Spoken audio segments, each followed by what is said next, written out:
My name is Audra Wilson, and I am 32 years old. For as long as I can remember, I have been the responsible one, the hard-working one, the one who always had to try twice as hard for half the recognition in my family. That night at the country club when my father called me selfish in front of everyone while praising my sister Vanessa, something inside me finally snapped. After years of silent sacrifice, I spoke my truth, and the look on his face was worth every second of the uncomfortable silence that followed. Before I tell you how I finally stood up for myself after years of being called selfish, let me know where you are watching from and hit that subscribe button if you have ever been underappreciated by family. I grew up in Oak Brook, a comfortable middle-class suburb just outside of Chicago. Our neighborhood was the kind with manicured lawns, community barbecues, and an unspoken competition for whose kids were the most accomplished. In our household, that unofficial trophy always went to my younger sister, Vanessa. From the beginning, my father, Harold, made no secret of his favoritism. Vanessa was born when I was 3, and from what my mother told me years later, Dad had always wanted a second daughter with more personality than his serious firstborn. Vanessa certainly delivered on that expectation with her outgoing nature and ability to charm adults from an early age. Vanessa has never met a stranger my father would boast at neighborhood gatherings, while I stood quietly beside him, invisible, in my sister's radiant shadow. My mother, Diana, tried to balance things out, but she was the quintessential peacekeeper. Rather than confronting the obvious favoritism, she would pull me aside after particularly hurtful incidents and whisper, "Your father loves you too, Audra. He just shows it differently." As I grew older, I realized what she really meant was that he showed it less, if at all. The contrast in how we were treated was stark. When I made honor roll consistently throughout middle school, my achievements warranted a brief good job from my father. But when Vanessa landed a small role in the school play, he bought her flowers and took the entire family out to celebrate at a fancy restaurant downtown. "Your sister has star quality," he explained when I questioned the disparity. "Academic stuff comes easily to you, so it is not as impressive." Nothing came easily to me.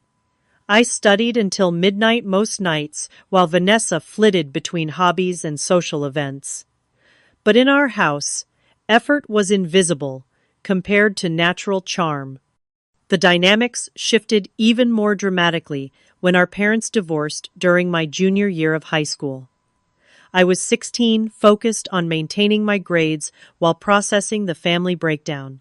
Vanessa, at 13, became what my father called his emotional support during the separation. While he leaned on her, I was expected to be self-sufficient, the strong one who did not need comforting. After the divorce weekend, visitations became another arena for the imbalance to play out. My father would plan elaborate outings for Vanessa, while I was left to entertain myself at his new bachelor apartment. If I expressed any disappointment, he would label me as difficult or impossible to please compared to my easygoing sister. College presented new challenges.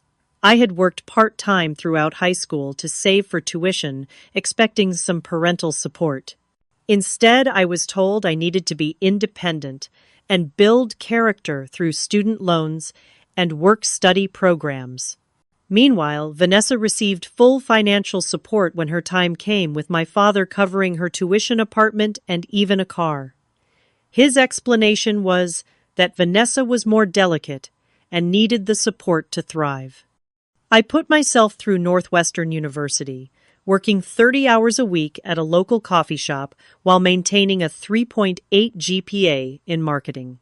Those years were a blur of exhaustion, determination, and growing resentment as I watched Vanessa drop out of 3 different colleges, with my father continuing to fund each fresh start. "College is not for everyone," he would say, defending her latest abandonment of education. "Vanessa is creative. She needs to find her path." After graduation, I secured an entry-level position at a respected marketing firm in Chicago. Through sheer determination and consistent 80-hour work weeks, I climbed to an executive position by the time I was 30. My success was self-made, something I took immense pride in despite the toll it took on my personal life. Vanessa, meanwhile, had developed a pattern of starting entry-level jobs with enthusiasm only to quit within months when the work became challenging or boring. She cycled through positions as a receptionist, retail associate, yoga instructor, and personal assistant, never staying anywhere long enough to develop skills or advance. She also moved from one serious relationship to another, often living with boyfriends, until inevitable breakups left her scrambling for housing. Throughout all of this, I built a small circle of trusted people who saw the truth of our family dynamic. My best friend Sophia had witnessed the disparities since childhood and provided a sounding board for my frustrations. "Your family is treating you like an ATM with legs," she told me bluntly after one particularly difficult family gathering. "They take and take, but never acknowledge what you give." I also found understanding in my relationship with Derek, a graphic designer I had been dating for 2 years. Unlike previous boyfriends who had found my family situation too complicated, Derek recognized the manipulation and encouraged me to establish boundaries. "You cannot set yourself on fire to keep others warm," he would remind me when I was torn about saying no to yet another request for help from Vanessa. The most recent addition to our complicated family tableau was Brenda, my father's second wife, 15 years his junior, and, unsurprisingly, firmly in Team Vanessa.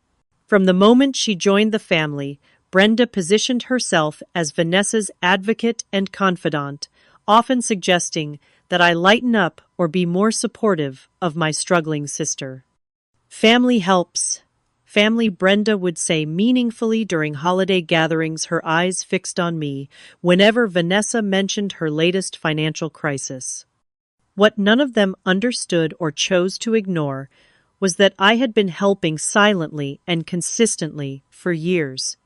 But the truth about exactly how much I had been supporting my sister would not remain hidden forever. The arrangement that would eventually lead to our family's reckoning began 2 years ago when Vanessa called me sobbing at 11:30 at night. Her boyfriend of 8 months, Tyler, had broken up with her and asked her to move out of the apartment they shared. The rent was due in 3 days, and she had no savings to secure a new place. "I have nowhere to go, Audra," she cried. "Dad says I cannot move back in with him and Brenda because they converted the spare room into a home gym. Can I crash with you just for a few weeks?" My one-bedroom apartment was barely big enough for me, let alone a second person with extensive belongings. More importantly, I valued my personal space and knew from childhood experiences that living with Vanessa meant chaos and emotional drama.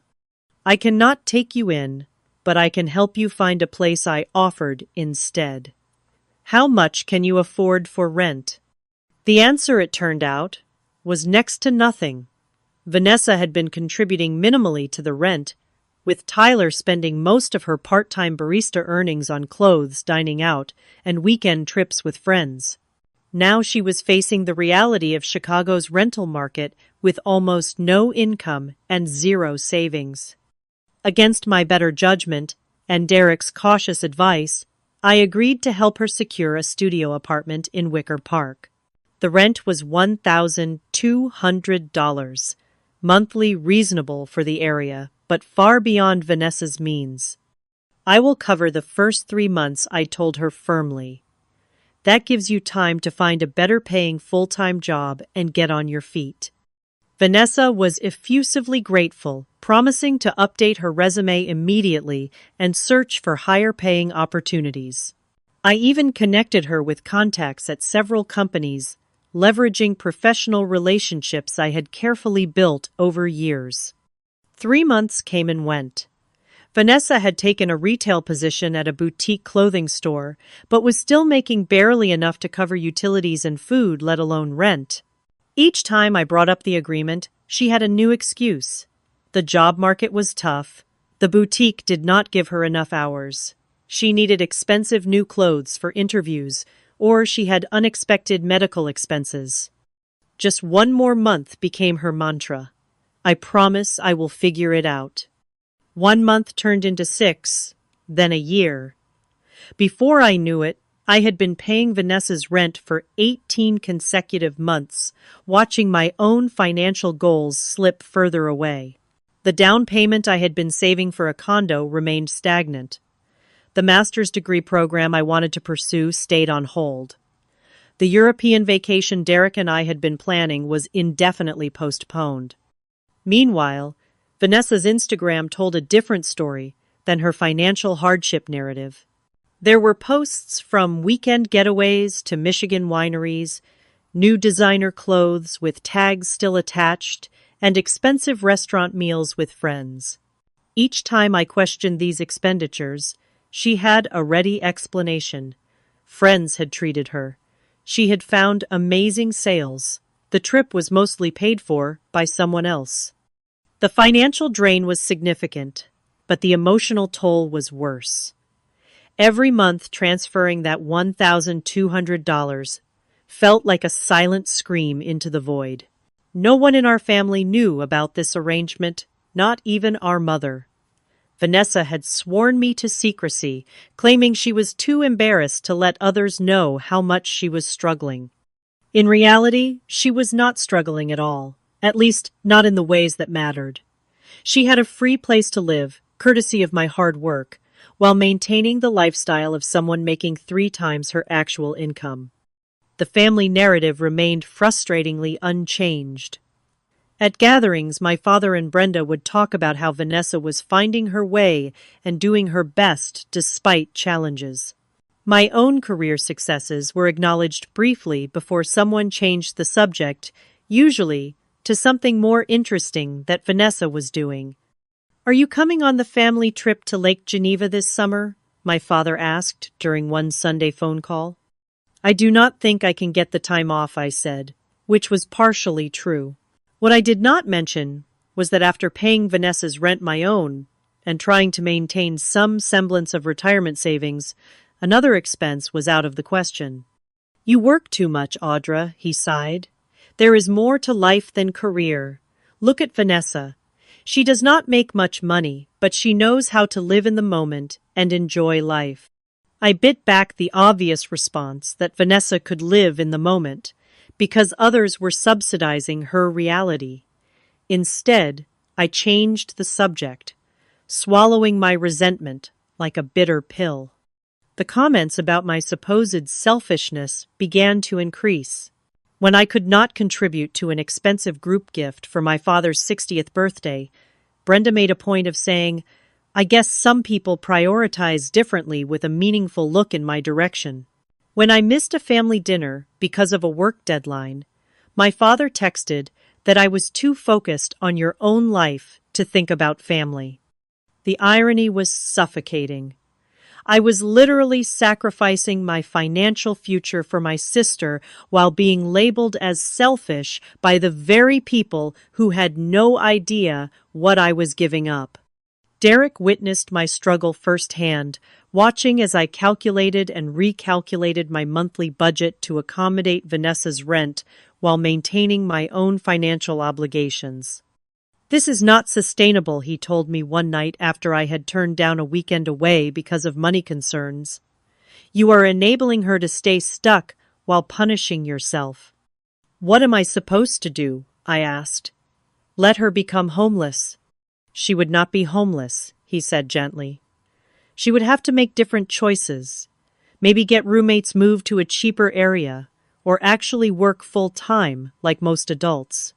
You are not helping her by removing the natural consequences of her actions."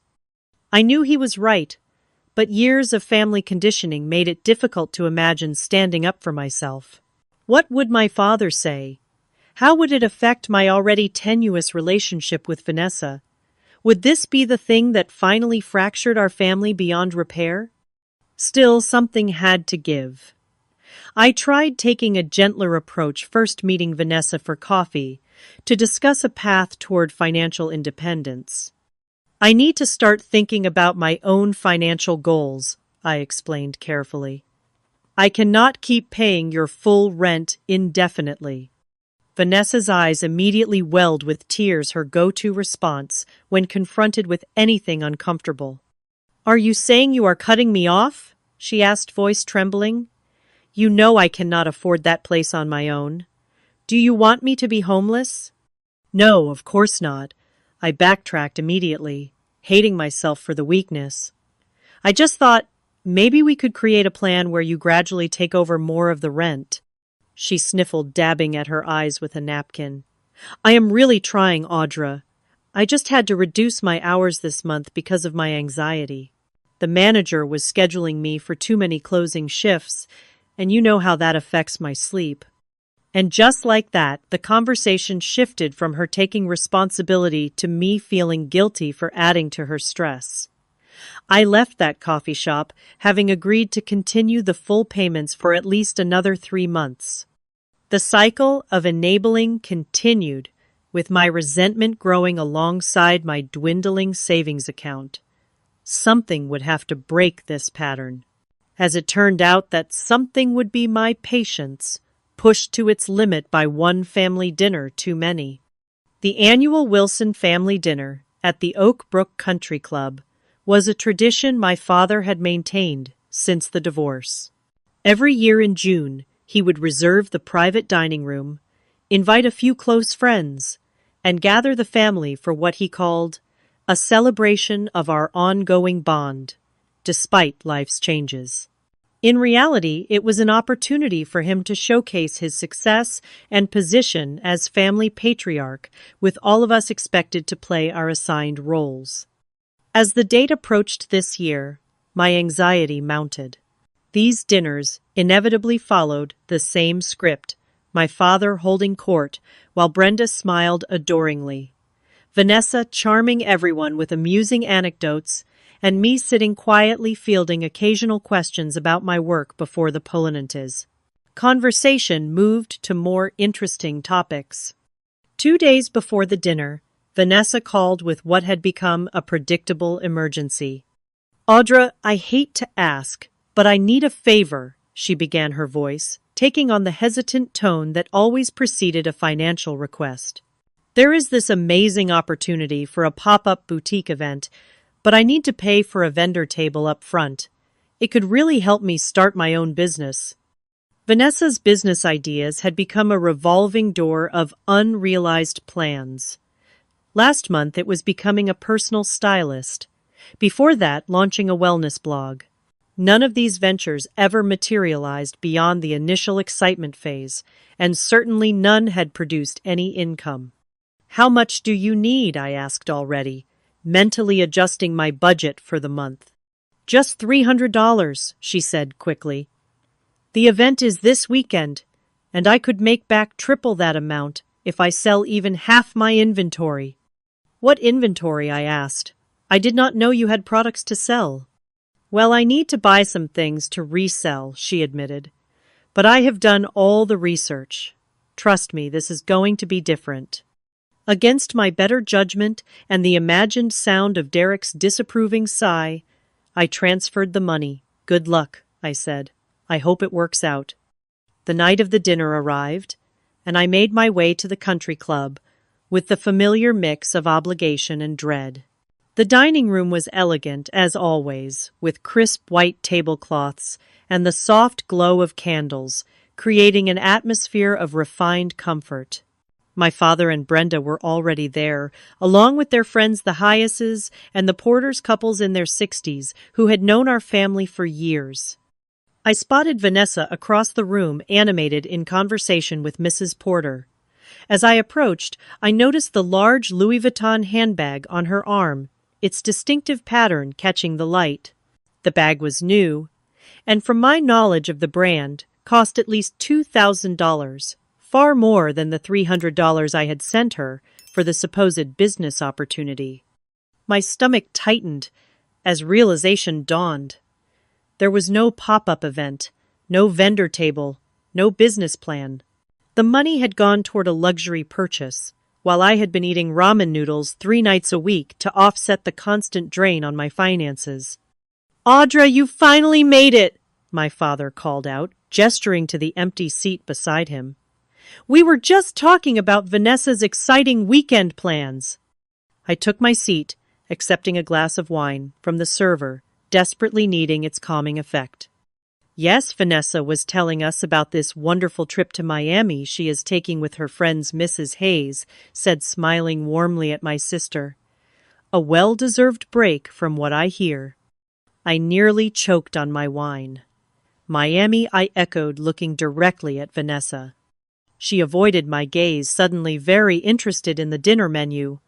"Just a quick girls' weekend, nothing fancy." "Vanessa found an amazing deal on flights," my father added proudly. "Always the savvy one when it comes to finding opportunities."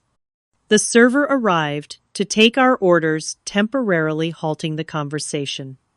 I sat in stunned silence, piecing together the full picture. The business opportunity had been a cover story for the remaining money she needed for a vacation likely planned weeks in advance. The designer bag was probably another splurge, justified as something she deserved. As the appetizers arrived, the conversation shifted to other topics. Mr. Porter discussed his recent golf tournament victory. Brenda shared stories from her garden club. My father regaled everyone with anecdotes from his recent business trip to Boston. Through it all, I remained quiet, a storm brewing behind my polite smile. "Audra, you are unusually silent tonight," my father finally noted during the main course. "Everything all right at work?" "Work is fine," I replied evenly. "Just processing some information." "You work too hard," he said dismissively. "All those hours at the office, and for what, you need to enjoy life more like your sister?" Vanessa smiled uncomfortably, perhaps sensing my growing tension. "Speaking of enjoying life," Brenda interjected, "Vanessa, tell everyone about that new yoga studio you discovered." As Vanessa launched into a description of some overpriced boutique fitness class, I felt my patience fraying. Every word from her mouth seemed to emphasize the disparity in how we lived and how our family perceived us. She was the free spirit, the fun one, the one who knew how to live. I was the workaholic, the serious one, the one supposedly missing out on life's pleasures. No one at that table knew that her carefree lifestyle existed because of my sacrifice. No one knew that the rent for the apartment where she practiced her leisurely morning routines came from my overworked hours. No one knew that my own dreams were on hold so she could chase her whims. The weight of this unacknowledged reality pressed down on me as the dinner progressed. Each laugh, each approving nod from my father toward Vanessa, each dismissive glance in my direction, tightened the knot of resentment in my chest. By the time dessert menus were presented, I was holding myself together by the thinnest thread of composure. Then came the comment that would finally snap that thread. "I am thinking about taking a pottery class this summer," Vanessa announced as we considered the dessert options. "I have always wanted to try it, and there is this amazing studio in Bucktown." "That sounds wonderful, sweetheart," my father beamed. "It is good to explore your creative side." "It is a bit expensive," Vanessa admitted, twirling her hair, the way she always did when leading up to a request. "But I think it would be really fulfilling." "Worth every penny for something that feeds your soul," Brenda agreed. "Life is too short not to pursue your passions." I took a long sip of water, trying to cool the heat rising in my chest. The pottery class was clearly the next thing she expected me to fund after the rent, after the business opportunity that turned into a Miami trip, after 2 years of constant financial support.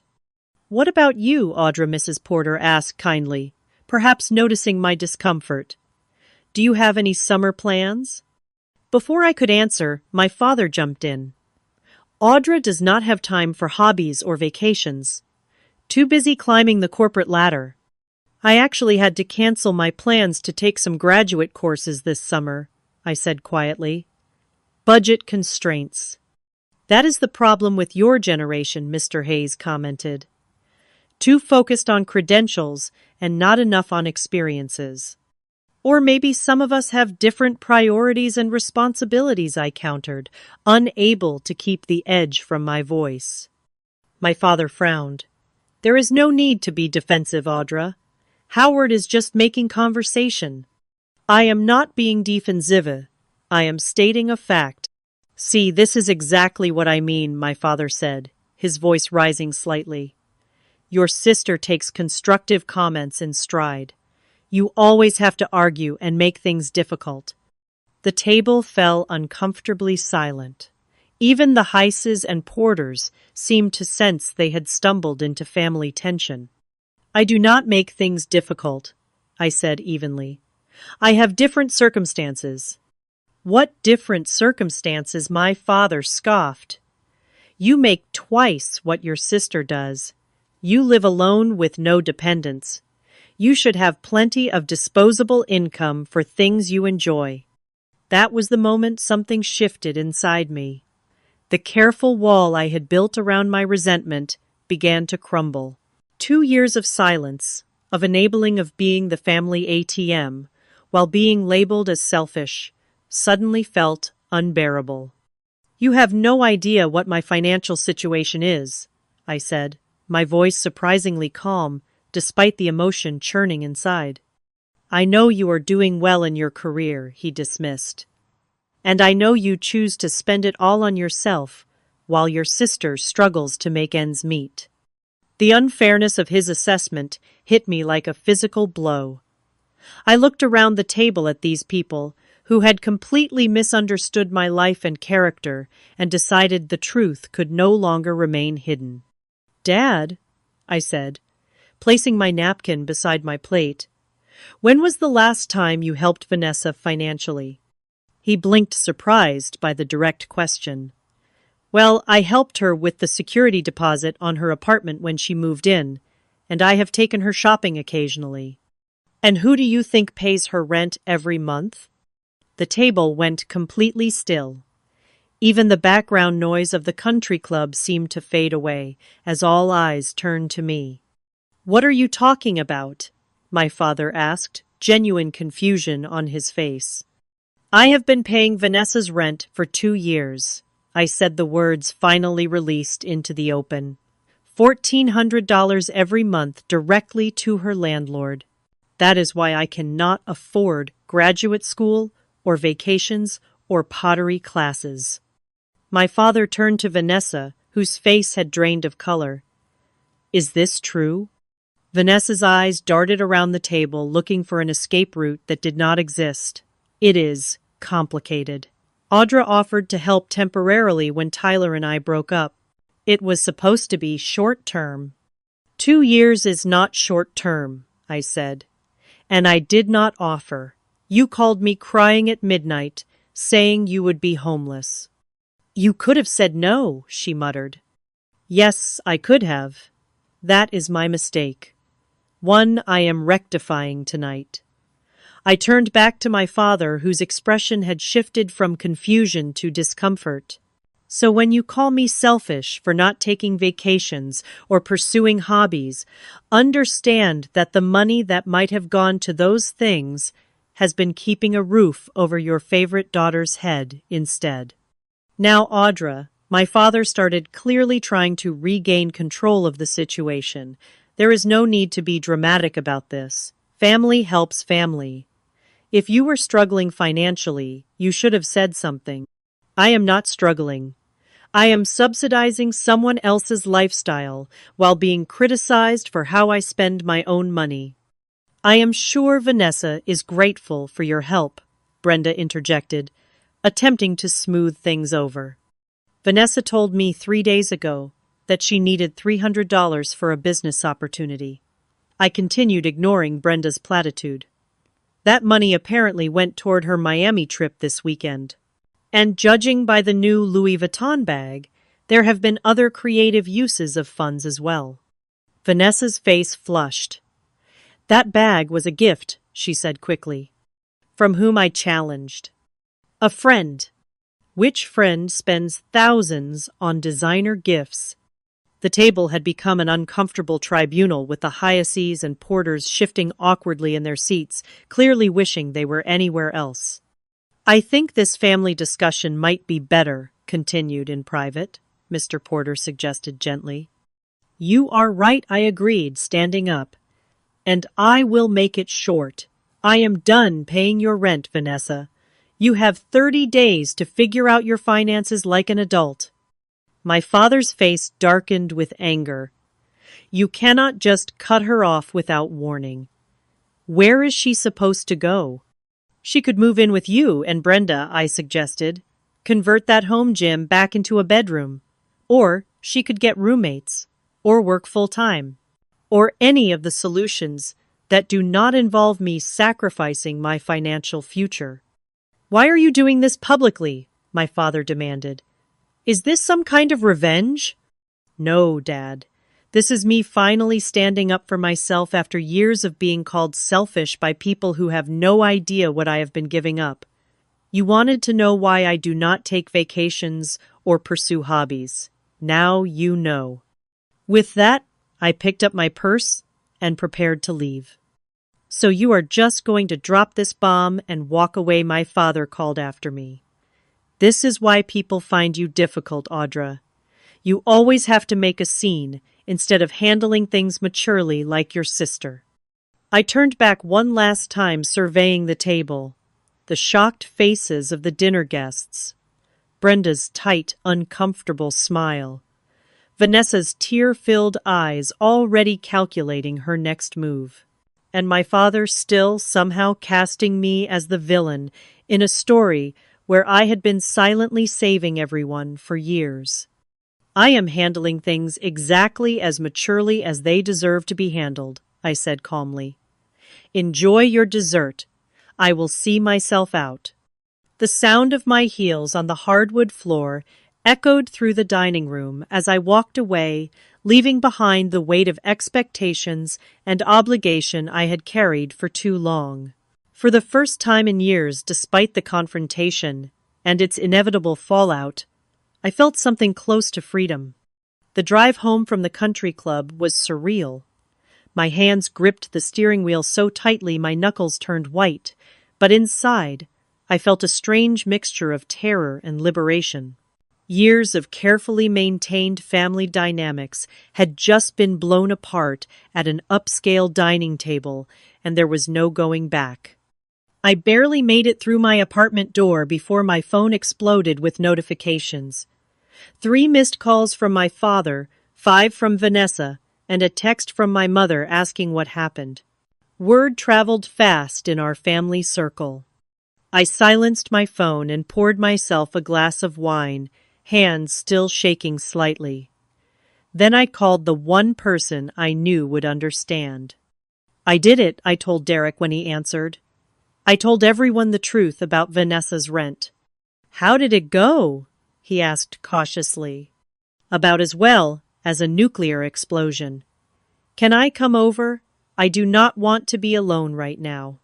30 minutes later, I was sitting on Derek's couch, recounting every excruciating detail of the dinner confrontation.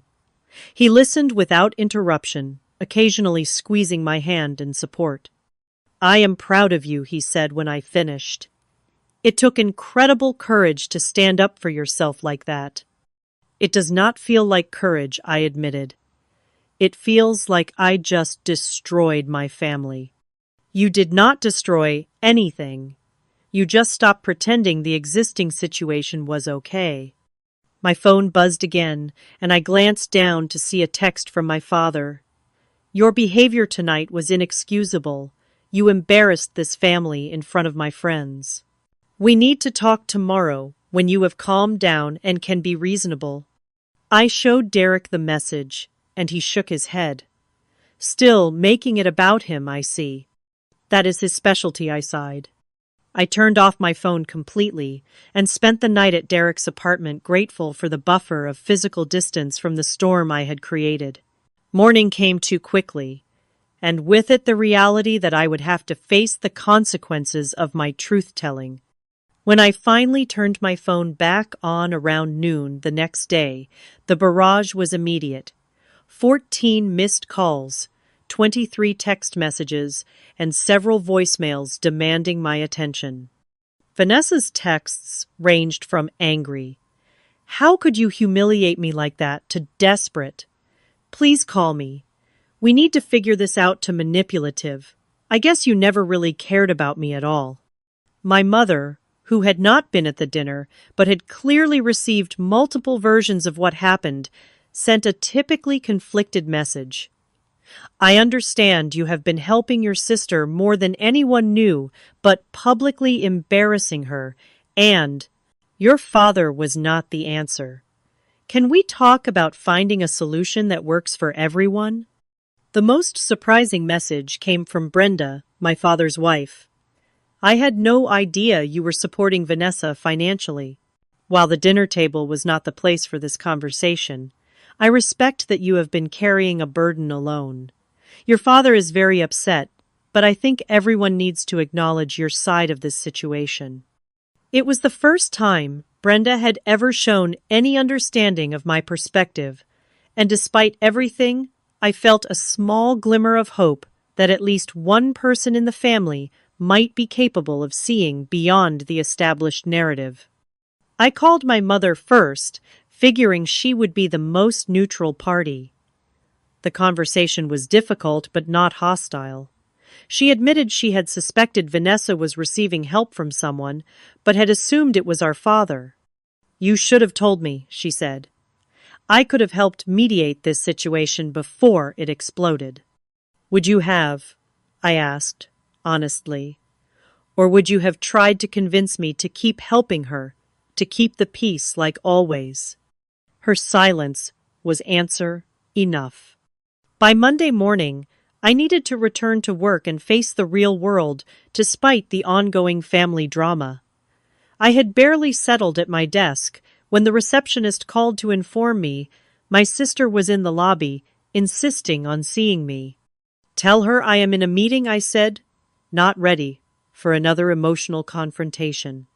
10 minutes later, my direct line rang. "Your sister is making a scene in the lobby," the receptionist said, sounding strained. "She is crying and saying she will not leave until you speak with her." This was classic Vanessa creating a public spectacle to force my compliance. In the past, I would have given in, immediately rushing down to placate her. This time, I took a deep breath and considered my options. "Please tell security to escort her out if she does not leave voluntarily," I said firmly, "and let her know I will call her after work hours." It felt harsh, but necessary. For too long I had allowed Vanessa's emergencies to dictate my responses, disrupting my work and life. Those days were over. Later that evening, I called Vanessa, as promised, bracing myself for the emotional manipulation I knew would come. "How could you have security remove me?" she demanded immediately. "I am your sister." "You cannot show up at my workplace and create a scene," I replied calmly. "That is a boundary I am setting right now. I would not have had to come there if you had answered your phone. I am in crisis, Audra. What am I supposed to do about my apartment? I cannot afford $1,400 a month on my own." "I know," I acknowledged. "That is why I am giving you 30 days' notice rather than cutting you off immediately. You have options, Vanessa. You can find roommates, move to a less expensive neighborhood, or increase your work hours. Many people live in Chicago on your income. Those are not real options. You know I cannot live with strangers, and I need to be in that neighborhood for my social connections and potential career opportunities." The conversation continued in circles, with Vanessa cycling through anger, pleading, guilt-tripping, and finally, when nothing else worked, vague threats. "Dad is furious with you," she said. "He says you have always been jealous of our relationship, and this is your way of punishing both of us." "That is his interpretation," I replied, refusing to be baited. My decision is about my financial boundaries, not punishment. After an exhausting hour, I ended the call with nothing resolved except my own determination to stand firm. The next day, my father called my office line, knowing I would likely answer a call during business hours. "We need to discuss this situation. Like adults," he began without preamble. "Your sister is distraught." "I am happy to discuss it," I agreed. "But my decision is final. I cannot continue paying her rent." "This sudden cutoff is vindictive, and you know it," he said. "If you were having financial difficulties, you should have said something earlier instead of creating this dramatic scene." "I am not having difficulties. I am choosing to allocate my money differently toward my own goals and future." He sighed heavily. "And what about your sister's future? Have you thought about how this affects her? Have you thought about how supporting her completely for 2 years has affected mine?" I countered. "That was your choice," he said dismissively. "No one forced you to pay her rent. And now it is my choice to stop, just as it is your choice whether to help her yourself." There was a telling pause. "Our circumstances are different. Brenda and I have our retirement to consider." "So do I," pointed out. "And unlike you, I am only in my 30s. I have not even been able to start properly saving for mine because I have been subsidizing Vanessa." The conversation deteriorated from there, with my father eventually suggesting a compromise where I would continue paying half of Vanessa's rent indefinitely. When I refused, he accused me of being stubborn and unreasonable, just as he had throughout my childhood. The following weeks brought more confrontations and attempts at manipulation. My aunt called to tell me how disappointed she was in my lack of family loyalty. My uncle suggested I was overreacting to a little financial help between sisters. Even my mother, after initially seeming to understand, began pressuring me to find a middle ground that inevitably involved me continuing to support Vanessa in some capacity. Through it all, I maintained the boundary I had set. With Derek's support and several emergency sessions with my therapist, I weathered the emotional storm of being cast as the villain in my family's narrative. 3 weeks after the country club confrontation, Vanessa showed up at my apartment on a Sunday afternoon. Her appearance was uncharacteristically subdued. Her designer clothes replaced by simple jeans and a t-shirt. Her usually perfect makeup minimal. "Can we talk?" she asked when I opened the door. "Really talk, not fight." I let her in, cautiously preparing myself for another manipulation attempt. But as we sat across from each other at my small dining table, I saw something in her expression I had rarely witnessed before: genuine vulnerability. "I have been horrible to you," she said quietly. "I knew what I was doing was wrong, taking advantage of your help month after month. But it was so easy to just let it continue." I stayed silent, waiting for the other shoe to drop for the request that inevitably followed these rare moments of self-awareness. "I found a roommate situation in Ravenswood," she continued. 3 girls in a converted loft. The rent would be $800 a month for my share. I can actually afford that with my current job if I pick up more hours." "That sounds like a good solution," I said carefully. I also wanted to say, I am sorry.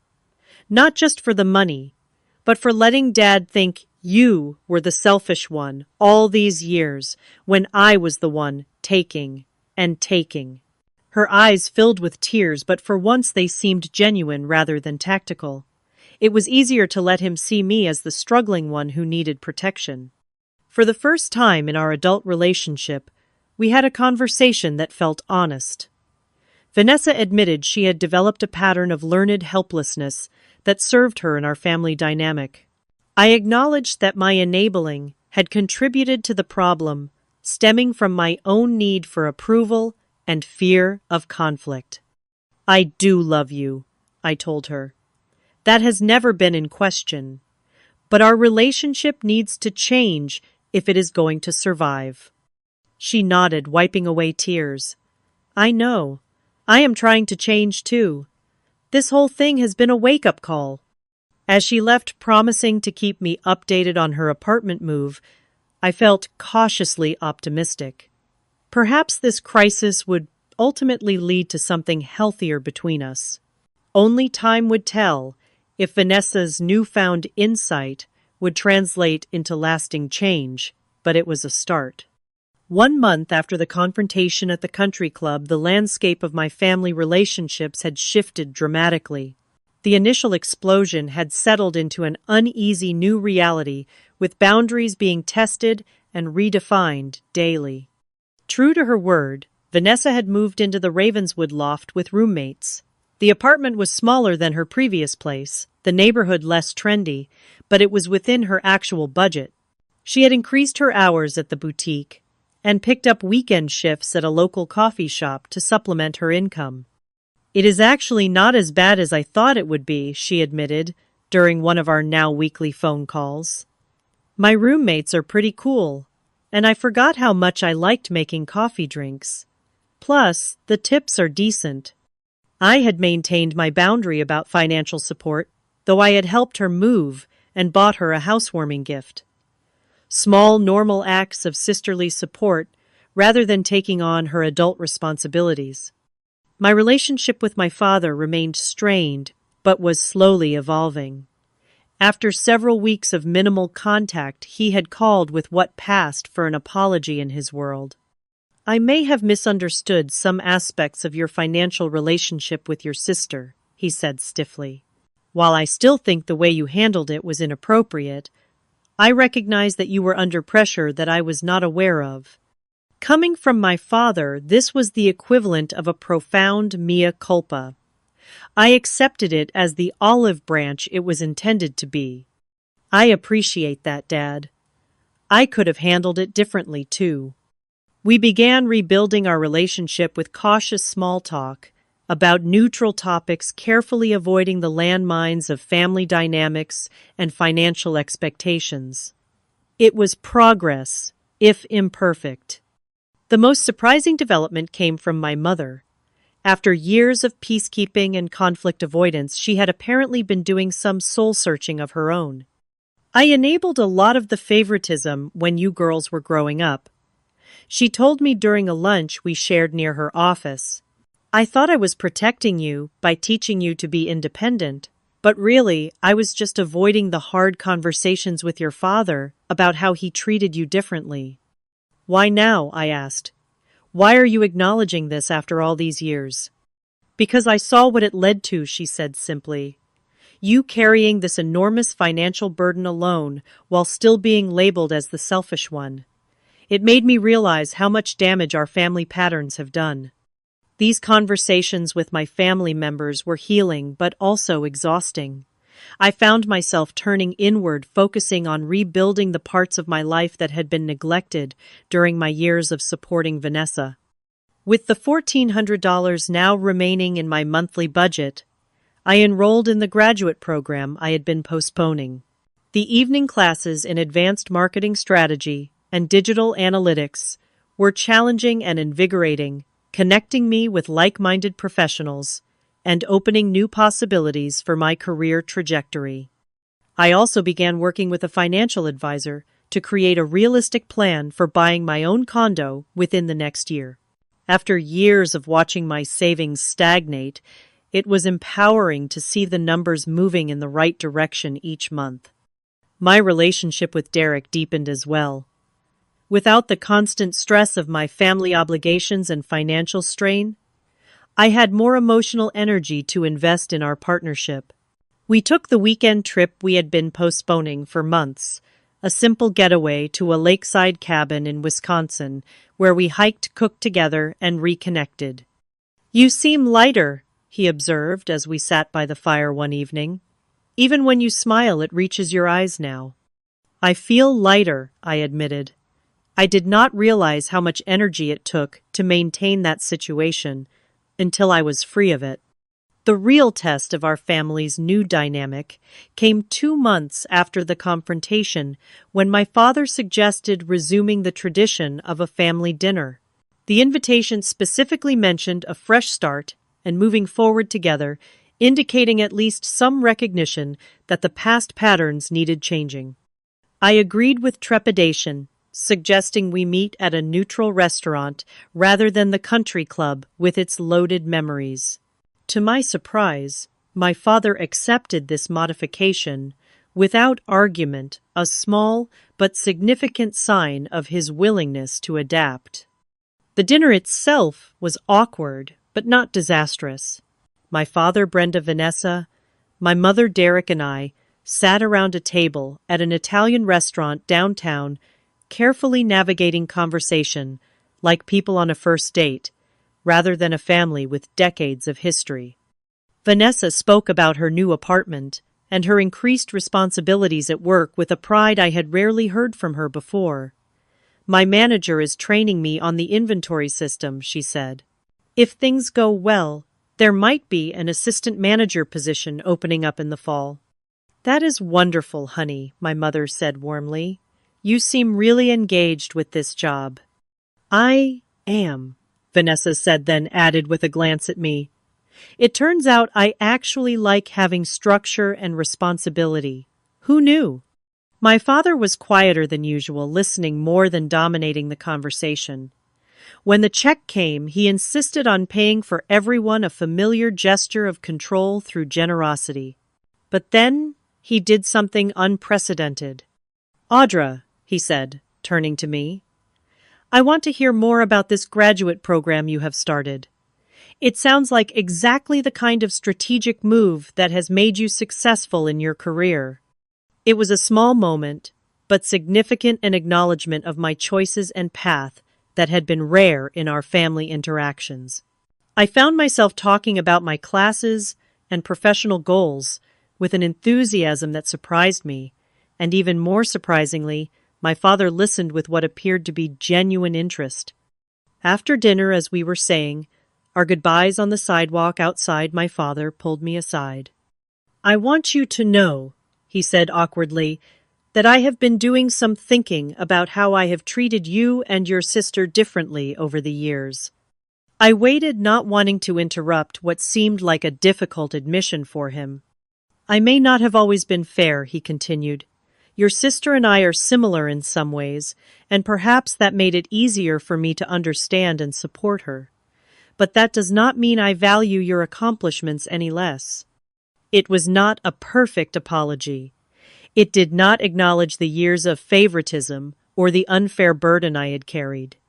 But it was a start, a crack in the wall of family dynamics that had seemed impenetrable for so long. "Thank you for saying that," I responded simply. "It means a lot to hear."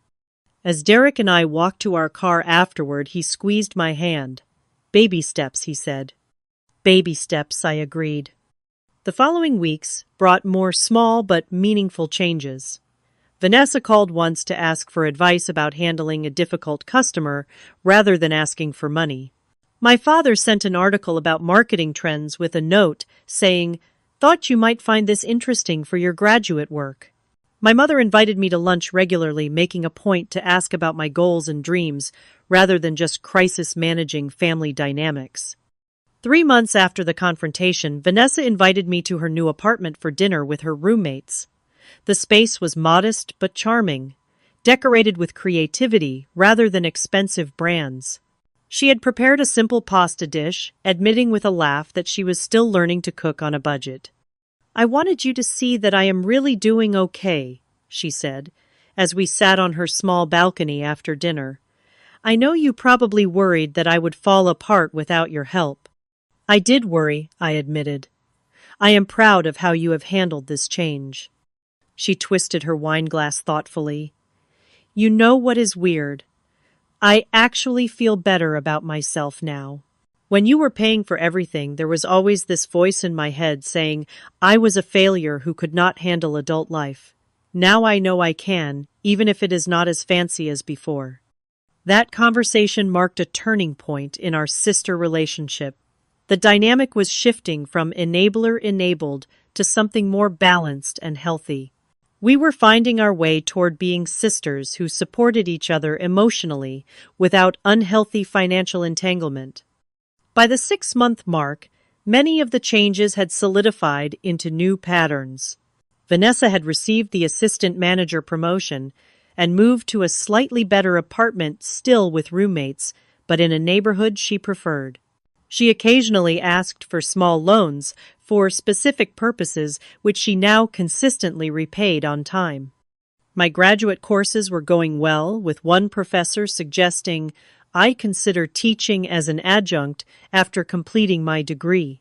Derek and I had begun seriously discussing our future together, including the possibility of marriage and combining our financial resources towards shared goals. The most profound change, however, was internal. The weight of resentment I had carried for years had lightened, replaced by a sense of agency over my own life and choices. I no longer felt defined by my role as the responsible one, the family ATM, or the supposed selfish sister. I was simply Audra, a woman with her own dreams, boundaries, and yes, generosity expressed on my own terms, rather than extracted by obligation. When my father called to invite everyone to the country club again for his birthday dinner, I was able to accept, without the knot of dread that would have accompanied such an invitation in the past. Whatever happened, I knew I could handle it with the newfound strength that comes from standing in your truth. Looking back on that night at the country club, when I finally spoke my truth, I realize it was not just about money. The $1,400 I sent to Vanessa's landlord each month was a symbol of something much deeper: my willingness to sacrifice my own needs to maintain a family dynamic that hurt me. The journey from resentment to empowerment did not happen in a single dramatic moment, despite how it might appear from the outside. It began with small recognitions, moments of clarity fostered by people like Derek and my therapist, who could see what I could not, that I deserved to prioritize my own well-being. Financial freedom created the space for emotional freedom. Once I reclaimed control of my resources, other forms of self-advocacy became possible. I could say no without guilt. I could express my needs without apology.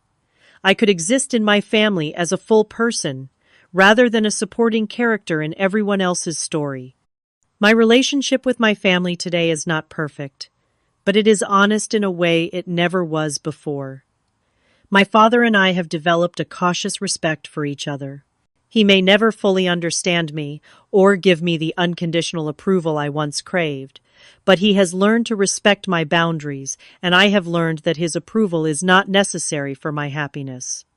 Vanessa and I are building a healthier sister relationship based on mutual support rather than dependency. She still struggles sometimes with financial management, but she faces the consequences of her choices rather than expecting rescue. In turn, I have learned to offer guidance without control, caring without enabling. Perhaps the most important lesson from this experience is that enabling behavior hurts both people involved. When I paid Vanessa's rent, month after month, without expectations or limits, I was not helping her grow into a capable, independent adult. I was keeping her trapped in a cycle of dependency while growing increasingly resentful myself. True selflessness includes self-respect. For too long, I equated being a good sister, a good daughter, with sacrificing my own needs. I now understand that healthy relationships require healthy boundaries. Caring for others should not come at the expense of caring for yourself. The peace that comes from living authentically is worth the temporary discomfort of speaking difficult truths. For years, I avoided conflict by silently supporting Vanessa while accepting my family's unfair characterization of me as selfish. The confrontation at the country club was painful and messy, but it cleared the way for more honest relationships all around. Today, my family interactions are more truthful, if sometimes more difficult. We no longer pretend that everything is fine when it is not. We acknowledge differences and disagreements rather than sweeping them under the rug. It is not always comfortable, but it is real in a way our previous dynamic never was. As I look toward the future, I feel hopeful about continuing to build relationships based on mutual respect rather than outdated roles and expectations. The graduate degree I am now able to pursue will open new career opportunities. The savings I am building will create options for housing and eventually retirement. The honest communication skills I have developed will serve me in all relationships, personal and professional. Speaking your truth might make a room go silent, but in that silence something new has space to grow. Sometimes the most loving thing you can do for yourself and others is to break a dysfunctional pattern, even when it feels like breaking a family tradition. Have you ever had to set a difficult boundary with family members who did not understand your perspective? How did you find the courage to stand up for yourself in a situation where you were being taken for granted? I would love to hear your stories in the comments below. And if this story resonated with you, please hit the like button and subscribe to hear more authentic life experiences. Remember, setting healthy boundaries is not selfish, it is necessary for genuine relationships to flourish. Thank you for listening to my story, and I wish you the strength to honor your own truth, even when it makes the room go silent.